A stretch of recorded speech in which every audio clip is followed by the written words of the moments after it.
당신 진순의 집 간다고 했어? 거기를 왜 가? 왜 못 가? 당신 입원해 있는데 나 혼자 그럼 집에서 어떡해? 뭘 어떻게? 밥해서 퍼서 먹으면 되지. 아, 며느리 있는데 내가 왜? 일하는 며느리한테 일주일이나 밥 얻어 먹으러 가겠다는 말이 나와? 애도 어려서 안 그래도 힘든 며느리를 왜 괴롭혀?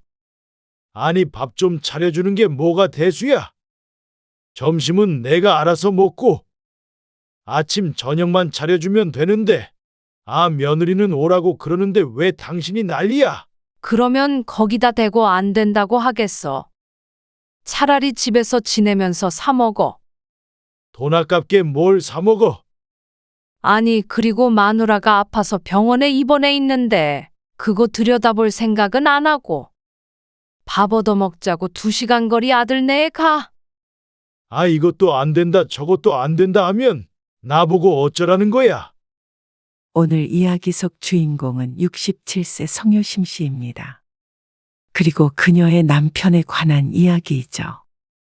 이제는 남편이라고 칭하고 싶지도 않았습니다. 어쩜 나이를 먹을수록 느는 건 아집과 욕심뿐인지 이해가 안 갔습니다. 젊어서는 나름대로 다정한 면도 있었던 것 같은데 말이죠. 자식들이 전화를 잘 안 한다고 직장에 있는 며느리에게 시도 때도 없이 전화를 한다거나 사위에게 윽박을 지르기도 했습니다. 아픈 며느리 걱정보다도 자신의 생일이 우선인 사람이었습니다. 외아들이라 시집에서 대접만 받고 살았으니 가만히 앉아 자식들이 수발을 들어주기만을 바랐습니다.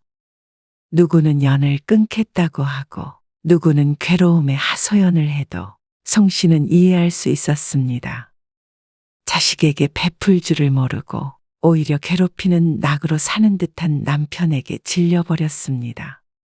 아무리 화내고 달래도 소용이 없으니 이제는 송 씨도 두 손 두 발 다 들었습니다. 더 이상은 내 자식들 괴로운 꼴을 보며 살 수가 없었습니다. 남편이 바뀌지 않으면 송 씨가 바뀔 때였습니다. 그래서 남편을 내 인생과 내 자식들의 인생에서 치워버리기로 결심했습니다. 송 씨는 아들 하나, 딸 하나가 있었습니다. 송 씨에게 누군가 인생에서 가장 잘한 일이 무엇이냐 묻는다면 송 씨는 망설임 없이 자식들을 낳은 것이라고 대답할 것입니다. 그리고 가장 못한 일이 무엇이냐 묻는다면 아이러니하게도 남편과 결혼한 것이라고 대답할 듯 했습니다. 이럴 줄 알고 결혼한 것은 아니었고 시집에서 대접받던 버릇 때문에 신혼 때도 많은 다툼이 있었습니다. 살면서 많이 고쳐갔지만 나이가 드니 점점 그 버릇이 나오는 것 같았습니다. 멀쩡하던 남자들도 나이 들면 고집이 세진다던데 송 씨의 남편은 원래 타고나길 그런 성정인 듯 했습니다. 왜 이렇게 이기적으로 변하는 건지 모를 일이었습니다. 나는 이 결혼 반대야. 아니, 상견례까지 다 한마당에 반대는 무슨 반대? 그럼 내가 그런 말을 듣고도 아들내미를 장가 보내야 해? 당신이 먼저 이상한 말을 했잖아. 내가 뭘? 말 잘 들으면 집을 사주고 며느리 도리 안 하면 안 사준다는 말을 도대체 왜 하냐고. 그것도 상견례에서. 그게 뭐가 이상한 말이야? 아, 누가 그런 말 듣고 좋아하겠어? 그럼 며느리 도리를 하면 될 거 아니야? 당신은 그쪽에서 사위 도리가 어쩌고 저쩌고 돈 가지고 그러면 기분 좋겠어? 집을 사준다고 해도 난리야. 그게 사준다고 한 거야? 치사스럽게 말한 거지. 그러려면 아들 낳으라고도 했잖아. 진짜 그쪽에서 당장 파혼하자고 안 한 것만으로도 다행이야. 이해가 안 가네. 그깟 걸로 그렇게 기분 나쁜 티를 팍팍 내고 말이야. 기분 나빠야 할 사람이 누군데? 아들의 상견례에서 신경전이 오갔습니다. 발단은 송 씨의 남편이었습니다. 입이 방정이라고 당시엔 60대였는데도 어쩜 80대도 안 할 소리를 하는지 모를 일이었습니다. 남편을 제외한 모든 사람들이 다 경악했습니다. 그리고 그것뿐만이 아니라 할 말 못할 말 참 많이도 했습니다. 그리고 당신은 거기서 날 왜 꼬집어? 남편이 따지자 송 씨는 한숨부터 나왔습니다. 제발 그 입 좀 다물라고 몇 번이나 눈치를 줬는데 왜 그러냐면서 눈을 흘기는 남편을 보고는 이 말을 짚어야 했습니다. 눈치는 없는데 고집은 얼마나 세던지 결혼을 반대한다면서 집을 사는데 한 푼도 안 보태주겠다고 으름장을 놓았습니다. 처음부터 집을 사주기로 한 것도 아니었고 아파트 전세금 중 일부를 보태주기로 했으면서 집을 사주네 안 사주네 성질을 내는 것이 어이가 없었습니다. 결국은 또 손 씨와 한바탕 하고 고집을 꺾었습니다. 그렇게라도 안 하면 상대가 결혼 못 시키겠다고 할까봐 조마조마했습니다. 내 딸이었어도 이런 시부가 있는 곳으로 보내기 싫을 테니 말이죠. 그나마 사돈이 송 씨의 아들을 좋게 보아서 참았지 민망해서 혼났습니다.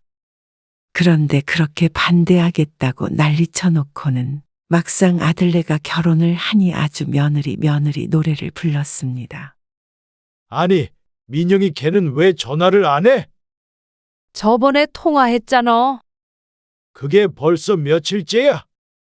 열흘은 지났잖아. 참, 그럼 얼마나 자주 하라는 거야? 아무리 못해도 2, 3일에 한 번은 해야지. 뭐? 무슨 전화를 그렇게 자주 해? 혹여나 민영이한테 그런 소리 말어. 자신 보고 시아버지에게 이틀에 한 번씩 전화하라고 했으면 아마 남편과 안 살겠다고 했을 것이었습니다. 남편은 은퇴하고 집에 있으니 어지간히 심심한 모양이었습니다.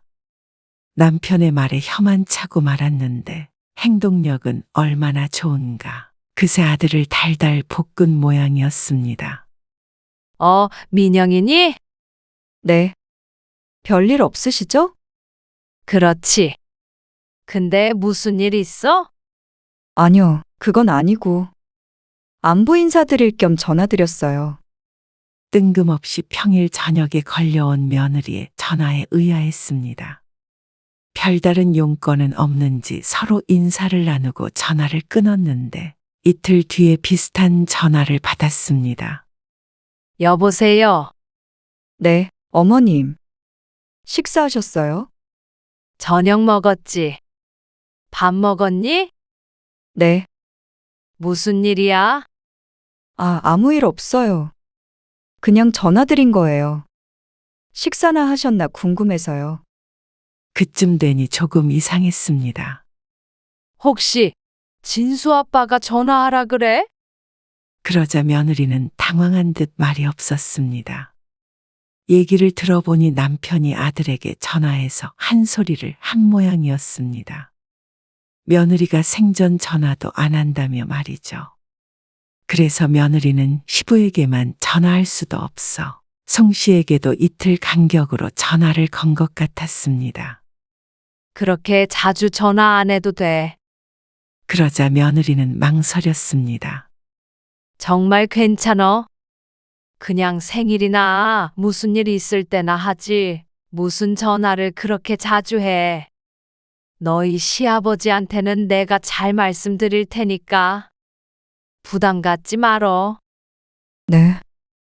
결혼한 지 되지도 않았고 어려운 시부모에게 이틀에 한 번씩 전화하는 게 얼마나 고역이었을지 눈에 빤했습니다. 당신 민영이한테 이틀에 한 번 전화하라고 했어. 아내가 진수한테 한마디 했지. 옛날에는 매일 안부 인사했잖아. 지금이 뭐 조선시대야? 그러는 당신은 어머님 아버님한테 그렇게 전화나 드린 적 있어? 그러자 남편은 할 말이 없는지 합주기가 됐습니다. 내가 너무 자주 전화할 필요 없다고 했으니까 괜히 전화 안 한다고 뭐라고 하지 말어. 며느리가 돼가지고 시부모한테 전화 좀 하는 게 그렇게 어려워. 아니, 시어머니도 안 시키는 시집살이를 왜 당신이 시키려고 해? 시집살이는 무슨? 남편은 궁시렁댔지만 송 씨의 성화에 안 그러겠다고 약속을 했습니다. 하지만 반쪽짜리 약속일 뿐이었습니다. 이제 전화를 닥달하진 않았지만 이제는 남편이 직접 전화를 걸곤 했습니다. 나다. 다른 게 아니고 지난번에 홈쇼핑에서 봤다는 그 염색약 있잖냐? 그거는 찾아봤냐? 소파에 앉아 TV를 보다 말고 갑자기 누군가에게 전화를 건 남편을 의아한 얼굴로 바라보았습니다. 지금 회사라고? 그니까 얼른 찾아봐봐. 얼마 안 걸리잖아. 송 씨의 얼굴에는 물음표가 잔뜩 떠 있었습니다. 당신 누구랑 통화해?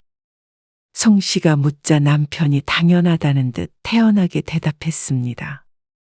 민영이. 뭐? 휙 하고 고개를 돌려 시계를 바라보자 오후 2시 반이었습니다. 회사에서 한창 일할 시간이었죠. 일하는 애한테 전화는 왜 해? 용건이 있어서 했지. 홈쇼핑 염색약이 용건이야? 얼른 안 끊어? 잠깐이면 된다니까 그러네. 그러다가 회사에서 잘리면 책임질 거야. 통화 좀 했다고 자르는 회사는 그냥 그만두는 게 낫지. 그걸 말이라고 하나 싶었습니다. 송 씨가 전화를 얼른 뺏어들어 귀를 갖다 대자 며느리의 난감한 음성이 들렸습니다. 아버님, 제가 조금 있다가 1시간 뒤에 다시 전화 드릴게요. 아냐. 그럴 필요 없어. 어머님, 어서 일해. 필요하면 진수랑 통화할 테니까. 그러고서 전화를 끊자 남편이 버럭했습니다. 왜 그래? 통화 좀 하려는데. 제발 며느리 좀 그만 괴롭혀. 근무 중이라는 애한테 전화는 왜 하는 거야? 내가 뭘 괴롭혔다고 그래? 그리고 용건이 있으면 차라리 진수한테 해야지. 왜 자꾸 며느리한테 전화하라 그러고 전화 걸고. 왜 그러는 거야? 그러는 당신은 왜 자꾸 딴지를 걸어? 제발 좀 애들 냅둬. 알아서 살라고. 그리고 아들네에게만 그렇게 하는 것도 아니었습니다. 딸이 결혼하니 사위에게도 크게 다르지 않았습니다. 생일 오후에 전화를 하는 놈이 어딨냐? 사위의 전화를 받는 것까지 보았는데 받아서 갑자기 이놈 저놈 해대는 것에 송 씨가 마늘을 까다가 말고 깜짝 놀라 쳐다보았습니다. 그거를 변명이라고 해? 어떤 놈이 장인 생일도 까먹어? 아침에 미역국 먹을 때 전화를 걸었어야지. 노발대발하는 남편을 아연실색해서 보고 있던 송 씨가 얼른 남편을 말렸습니다.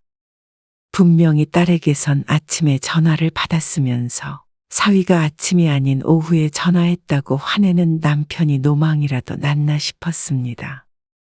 평일이라 다들 직장에 가 있을 시간이고 대신에 주말에 모이기로 했는데 그게 불만이 큰 모양이었습니다.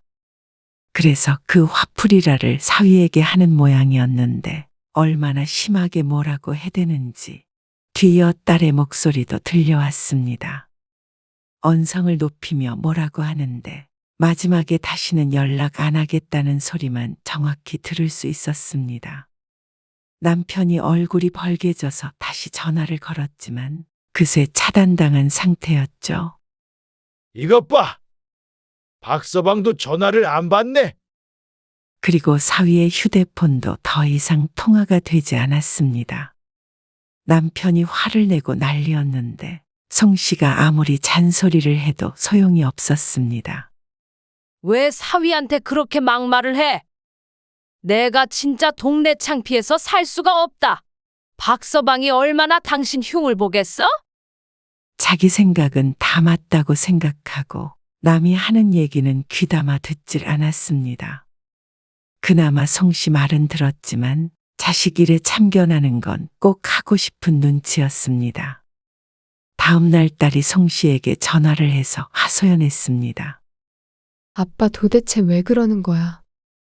그러게나 말이야. 엄마가 좀 말려봐. 말려도 들어야지. 나한테나 박서방한테나 맨날 번갈아 가면서 전화하고 그거 다 받아주는 박서방한테 왜 그렇게 못되게 말해?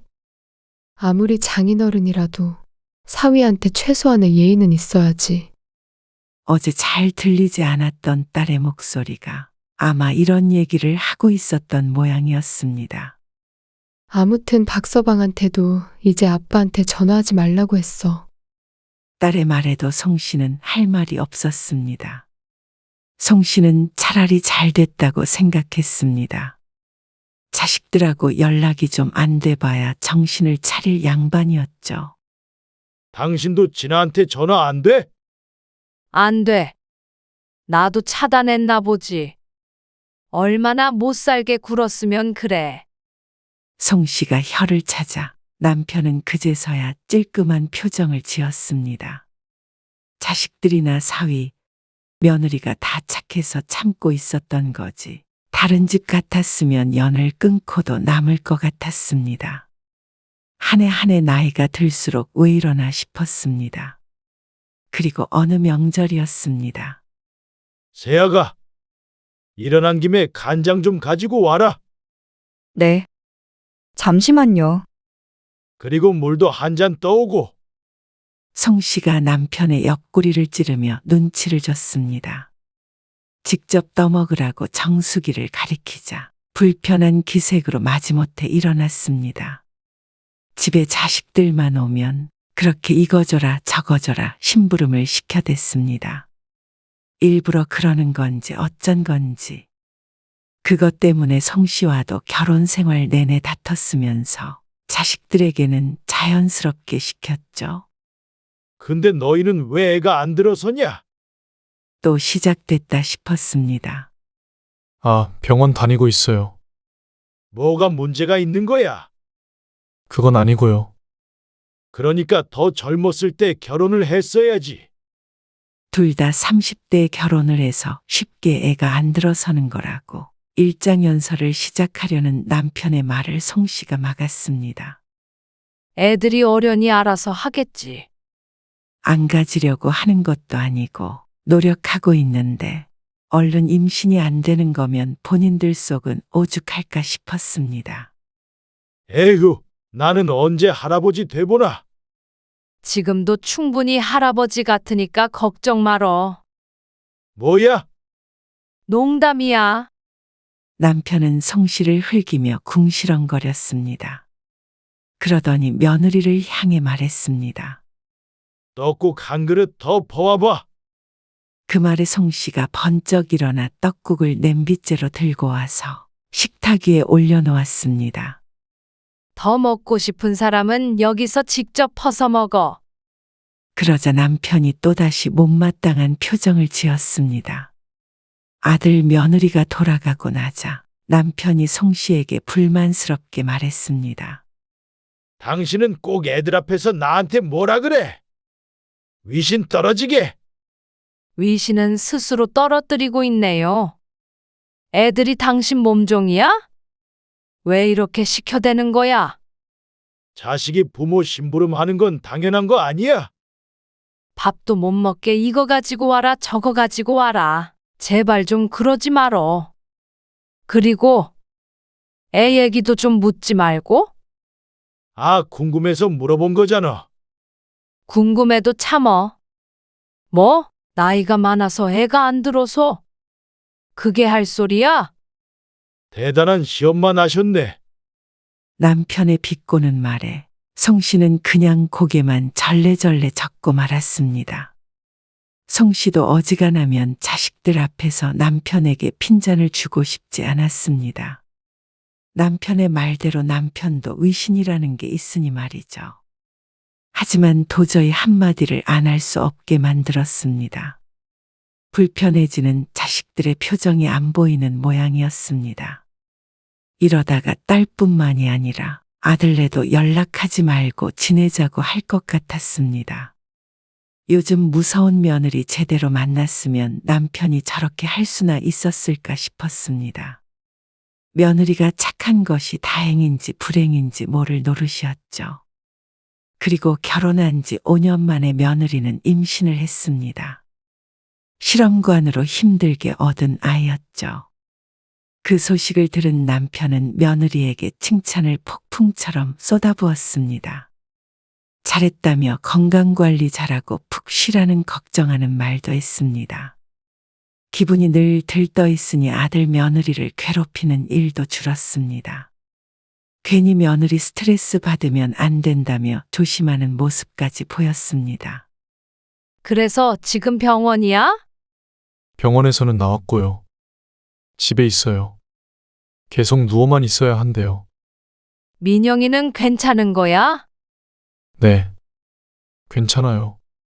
한 달 정도 절대 안정만 취하면 된대요. 출혈이 있어서 위험한 상황인 듯 했습니다. 병원에서 주사도 맞고 했다는데 어쨌거나 함부로 집 밖에도 나가지 말라는 의사의 말을 잘 들으라고 했습니다. 그렇지. 우리 손주 잘못되면 안 되지. 몸보신 하게 보약 같은 거라도 좀 지어줘. 남편도 그런 며느리를 걱정했습니다. 그러다가 일주일쯤 뒤에 남편이 뜬금없는 말을 했습니다. 근데 다음 주에 내 생일이잖아. 근데? 민영이한테 연락 좀 넣어봐. 잠깐 들르라고. 뭐? 민영이 아프다니까. 아, 그래도 가족 사진 찍기로 했잖아. 이번에? 그거는 내년에 찍던가 해야지. 뭐? 그거 잠깐 왔다가만 가면 되는데 지난 생일도 뭐 평일이라고 안 오고 그랬잖아. 이번에 주말이라고 사진 찍자고 먼저 그런 건 지들이야. 그래도 상황 봐가면서 오라고 그래야지. 집에서 누워만 있는 애를 사진 찍자고 불러? 뭐 비행기라도 타고 오나? 그거 잠깐 1시간만 왔다 가면 되지. 잠깐이라고 하더라도 차 타고 2시간은 걸리는 거리였습니다. 왕복 4시간이나 차를 타라고 하는 게 말이나 되나 싶었습니다. 화장실 갈 때만 잠깐씩 일어난다는 며느리를 말이죠. 차 오래 타면 멀쩡한 사람도 힘들어. 그러다가 애기 잘못되기라도 하면 어쩌려고 그래? 평생 원망 들으면서 살래? 아, 한번 물어나 봐. 의사한테 가도 되는지 전화해 보라고 그래. 아, 됐다니까. 그만 좀 해. 정도껏 해야지. 뭐? 진짜 이 여자가 뭔 말만 하면 이래? 당신이 그렇게 만들잖아. 앞으로 3주는 더 있어야 안정기 온다니까. 그전에는 애들한테 전화 한 통도 하지 말어. 진수한테도? 그래. 진수한테도. 송 씨가 극구 말려서 다행히 남편이 며느리를 부르지는 않았습니다. 남편도 손주 잃을까 무섭긴 한 모양이었습니다.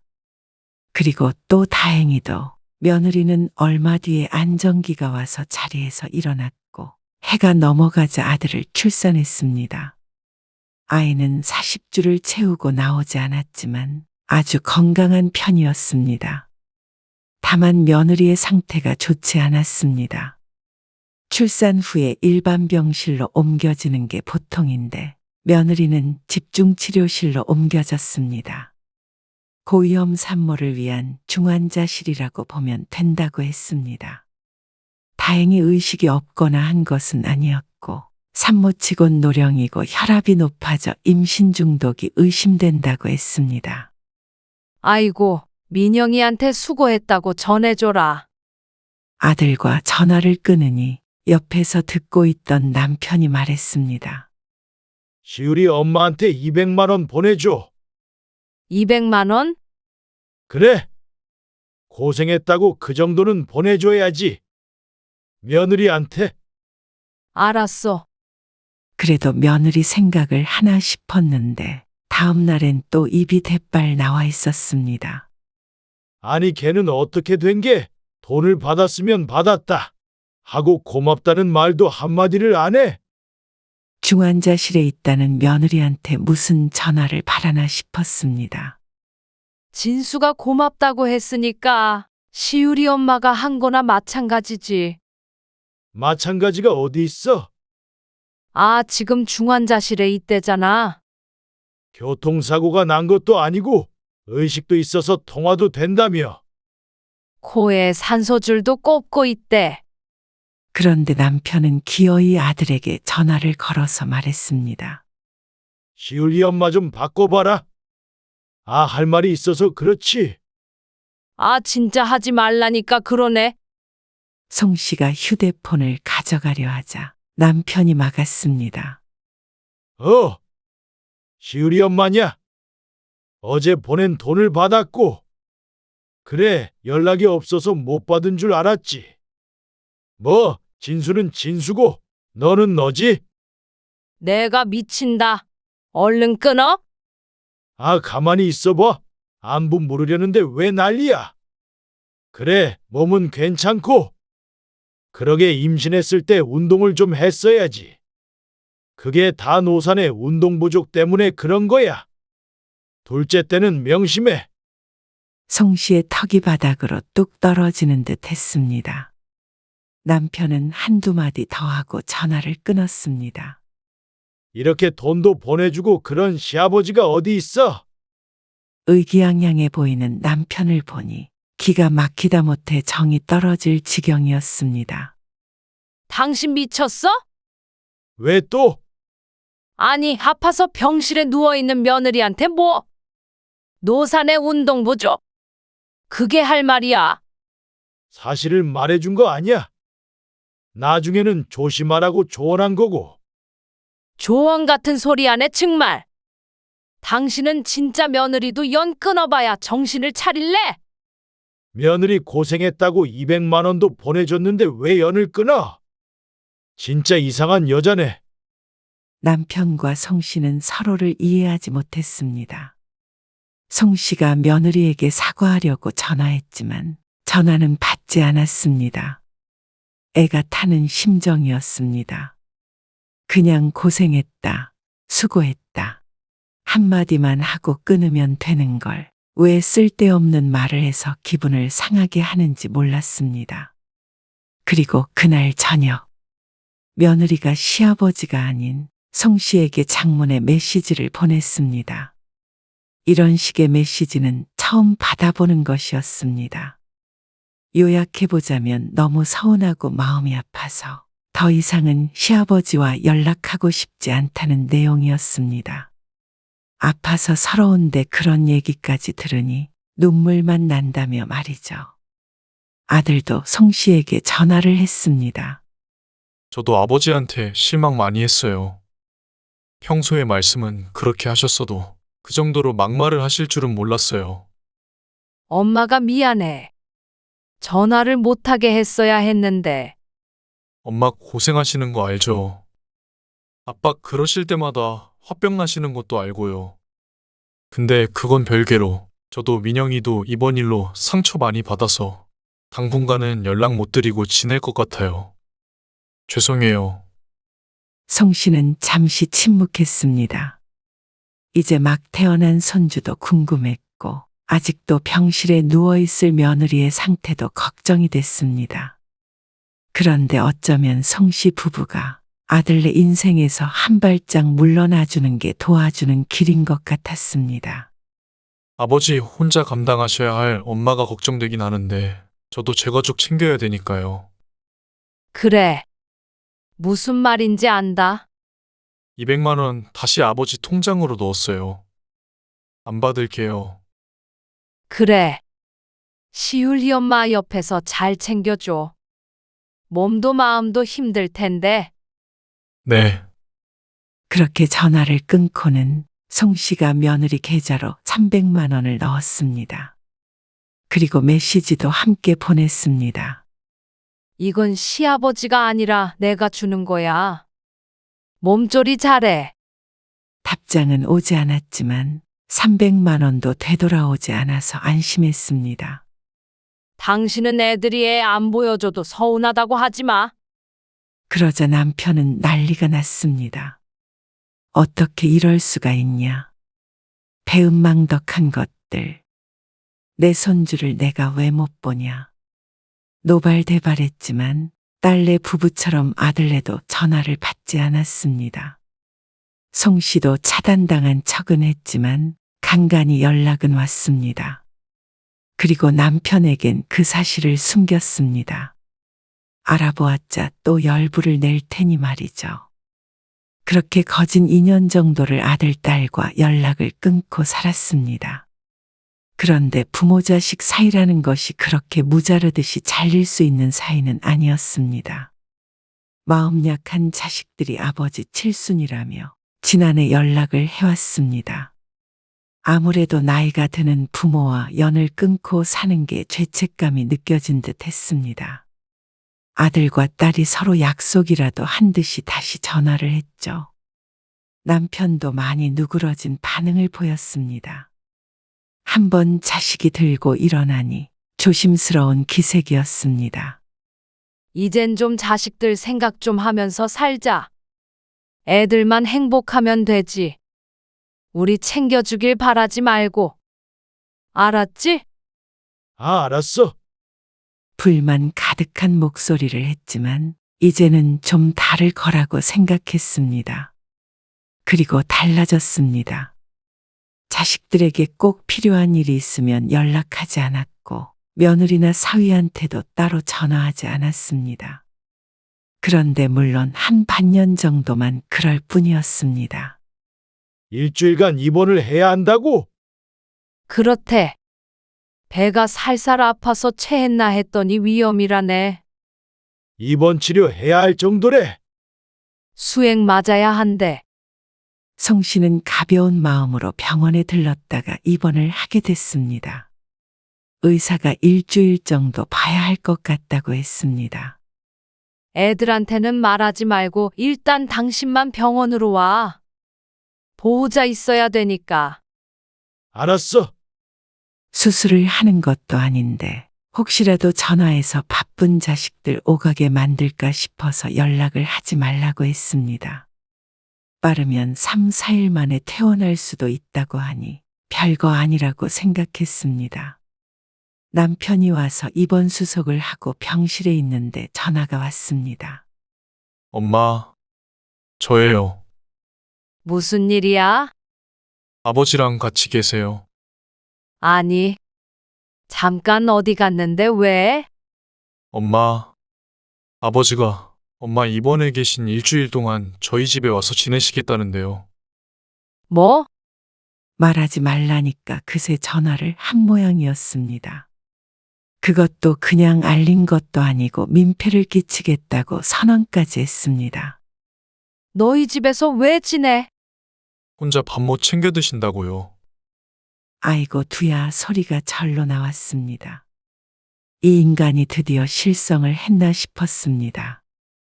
옆에서 병수발 들어주는 건 애초에 바라지도 않았고 그냥 얌전히 집에서 혼자 잘 있어주기만 하면 다행이었습니다. 그런데 밥 하나 혼자 못 챙겨 먹는다고 아들네로 가겠다는 게 기가 막혔습니다. 밥을 혼자 못 챙겨 먹는다는 것도 맞는 말도 아니었습니다. 반찬 어제 새로 해서 냉장고가 꽉 차 있는데 그게 무슨 말이야? 모르겠어요. 아무튼 민영이한테 전화하셔서 짐 싸서 오늘 오시겠다고 해서 제가 당황해가지고 암튼 그랬더니 민영이한테 한 소리 하셨나 봐요. 애가 요즘 아파서 정신이 없거든요. 알았다. 아빠 너희 집에 갈 일 없으니까 신경 쓰지 말어. 그러자 아들은 전화를 끊었습니다. 곧이어 남편이 화장실에 다녀왔는지 손을 바지에 닦으며 병실로 들어왔습니다. 당신 진순의 집 간다고 했어? 어? 왜? 아니 거기를 왜 가? 왜 못 가? 당신 입원해 있는데 나 혼자 그럼 집에서 어떡해? 뭘 어떻게? 밥해서 퍼서 먹으면 되지. 아, 며느리 있는데 내가 왜? 일하는 며느리한테 일주일이나 밥 얻어 먹으러 가겠다는 말이 나와. 애도 어려서 안 그래도 힘든 며느리를 왜 괴롭혀? 아, 애는 어린이집 보낸다며.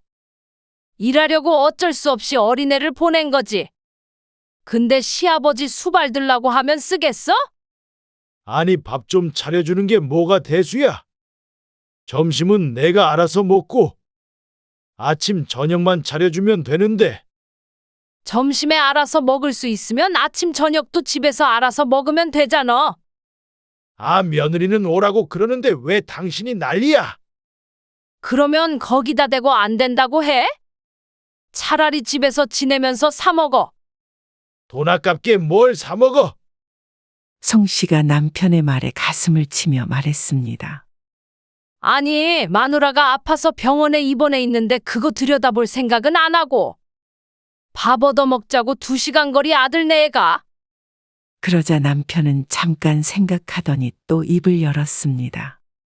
그럼 지난해 가 있지 뭐. 2시간이 멀면 1시간 거리에 있는 딸에게 가겠다는 남편. 딸도 지금 만삭의 몸이라 제 한 몸 건사하기도 힘든 상황이었습니다. 아, 이것도 안 된다, 저것도 안 된다 하면 나보고 어쩌라는 거야? 어쩌긴. 무조건 집에 있어. 그런데도 기어이 아들에게 다시 연락을 한 모양이었습니다. 아들은 또 송 씨에게 난감한 듯 전화를 걸었죠. 아들, 딸 번갈아 가며 전화를 주고받고 있자니 속에서 열이 확 뻗쳤습니다. 이제는 이 인간을 감당하기가 힘들었습니다. 다시 연락을 주고받기 시작한 이후로도 한동안은 얌전하더니 최근에는 크고 작은 일들이 있었습니다. 아들네가 전세에 살다가 집을 사서 이사를 했는데 그걸 놓고도 남편은 불같이 화를 냈습니다. 감히 부모에게 허락도 안 받고 집을 샀다고 말이죠. 이런 상식에 어긋나는 사람과 참 오래도 살았다 싶었습니다. 안 그래도 아픈데 남편 때문에 배가 더 아픈 것 같았습니다. 안 되겠다. 나는 당신이랑은 도저히 못 살겠어. 뭐? 남편은 황당하다는 반응을 보였습니다. 그러는 송 씨가 더 황당했습니다. 뭐가 잘못됐는지도 모르는 남편을 보니 화병이 들 것 같았죠. 당신 그동안 말도 안 되는 소리하고 애들이나 나나 괴롭히는 거 참고 살았는데 이제는 못 참겠다. 무슨 소리야? 봐봐. 그렇게 말해도 뭐가 잘못됐는지도 모르지. 자식 잃고 아내도 잃고 그렇게 한번 살아봐. 그러면 깨달음이 있을 수도 있잖아. 내가 뭘 잘못했다고 그러는 거야? 그걸 모르는 것도 잘못이야. 남편은 송 씨의 폭탄 선언의 아들이고 딸이고 찾아가는 것도 있고 송 씨의 병실에 드나들었습니다. 갈라서자는 말이 적잖은 충격을 준 듯 했습니다. 그리고 송 씨는 퇴원한 뒤에 정말로 짐을 쌌습니다. 당신은 나가라고 그래도 안 나갈 것 같으니까 내가 나갈게. 어딜 간다는 거야? 어디든 당신 없는 데로 갈 거야. 이 여편네가 진짜 농담이 끝이 없어. 농담 아니고 이 집은 당신 해. 나도 바로 집 얻을 테니까. 그리고 정말로 집을 나와버렸습니다. 남편은 또 뒤에서 고래고래 소리를 질렀습니다. 정말이지 지긋지긋했습니다. 어쩌면 칠순이 넘어도 지지치도 않고 저러는지 몰랐습니다. 송 씨는 따로 집을 구했습니다. 자식들과 그리 멀지 않은 곳으로 말이죠. 남편 뒷바라지만 하던 생활이 크게 바뀌었습니다. 하나부터 10까지 남의 손을 빌리려는 남편이 없으니 송 씨의 삶은 그야말로 자유였죠. 그리고 듣기 싫은 불평과 고함 소리를 듣지 않아도 되니 귀까지 편안했습니다. 남편은 며칠 만에 송 씨에게 사과를 했습니다. 하지만 사람이라는 게 변할 수 있는 동물이 아니었습니다. 특히나 나이 먹고는 말이죠. 남편도 그걸 몸소 여러 번 보여주었습니다. 그러니 남편이 바뀔 거란 희망은 전혀 없었습니다. 이혼하기가 싫으면 그냥 이렇게라도 살아. 이제 안 그런다니까 그러네. 그건 당연한 거고. 애들한테도 연락하지 마. 아, 알았으니까 이만 들어와. 그럴 마음은 없네요. 여보, 성 씨는 전화를 끊었습니다. 남편이 다시 전화를 걸었지만 받지 않았습니다. 아들, 딸들은 또다시 남편의 전화를 차단했습니다. 완전히 혼자가 된 것이었죠. 안쓰럽지는 않았습니다. 남편도 겪어봐야 알 것이었습니다. 자신이 막대한 사람들이 얼마나 소중한 사람들이었는지 말이죠.